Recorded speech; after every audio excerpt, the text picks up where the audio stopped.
How y'all doing? And thanks for tuning in to Wicked Warnings, your number one source for construction and emergency safety strobe lighting equipment for cars, vans, buses, bicycles, tricycles, and the brand new 2025 Ford Super Duty, as we see here. This model happens to be an XLT F250.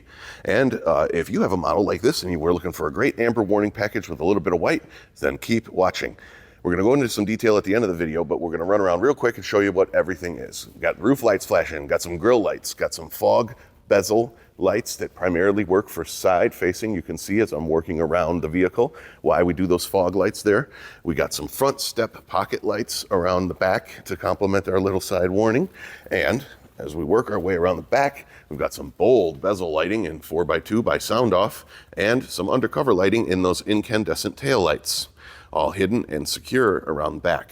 Now, let's get into the details, and I'll work from front to back. Now, this truck is a baser model, has no auxiliary switches. So I'm gonna assume in this video that you have no auxiliary switches. So if you do have auxiliary switches, you're gonna be running the wiring to the auxiliary switch bank underneath the hood instead of to the steering wheel left-hand side. And you may, if you have auxiliary switches, have a little extra wiring in some harnesses. It's not a big deal. So we're gonna start in the front here. We've got two Thin X in amber, two Thin X 90-degree brackets that you'll put behind the grill and use a little bit longer screw to sandwich between the bracket and the light on the grill, and that's how those are mounted. You don't even have to remove the grill. You simply loosen the top of it and pull it forward, partially removing it, and you can squeeze your arm behind there to guide it all in. If you want to remove the grill fully, that's on you. Now below that, the amber light that you see flashing in the corners, that is amber hideaway, and it's a low dome, and we just simply drill a 1-inch hole right there in the fog bezel and back mount it with some RTV silicone. Now, to extend the grill lights, we're going to give you 22-5, so you can extend each one of those Thin X. In case you buy a white amber Thin X, if you want to upgrade, the 22-5 will have all functionality. We're going to give you 30 feet right there.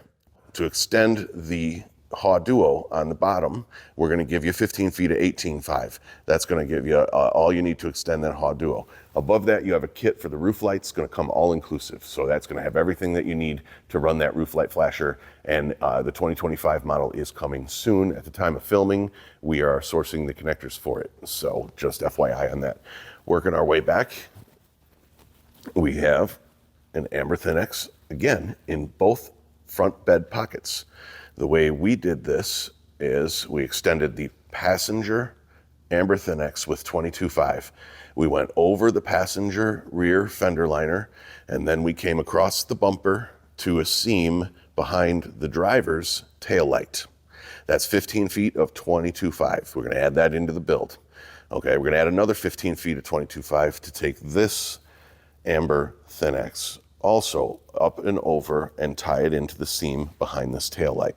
Okay, so that'll be another plus 15 feet. Now you're gonna get all the 22.5 in bulk. I'm just shouting out the numbers to make it easy to math this up at the end and give you your bulk number.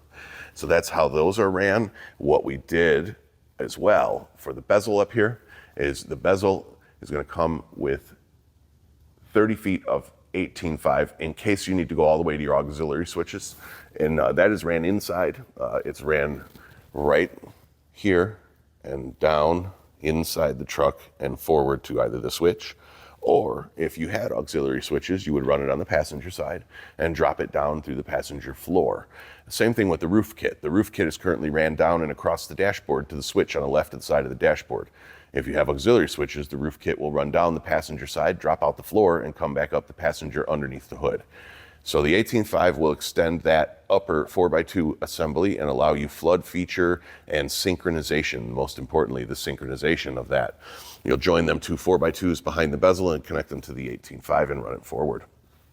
Now let's keep working our way backwards. The other two lights on this truck are the hideaways. These are sound off undercover hideaways that'll be provided, one in each taillight. Important note, you must have these taillights. You must have base model taillights to run the hideaways. You cannot run hideaways in a upper level taillight. So they are synchronized with the upper lights. And how we did that is the hideaways come with plenty of wire. So the passenger side is ran over to the driver's side is shortened, and they're seamed together at that point with an 18.5 30-footer that is running forward all along the driver's frame. If you had auxiliary switches, reverse that and run your 18.5 forward along a passenger frame so you can come up under the passenger hood by the switches. If you don't, you'll want to run it on the driver's side so you can come inside the truck and actually go to the dashboard switch.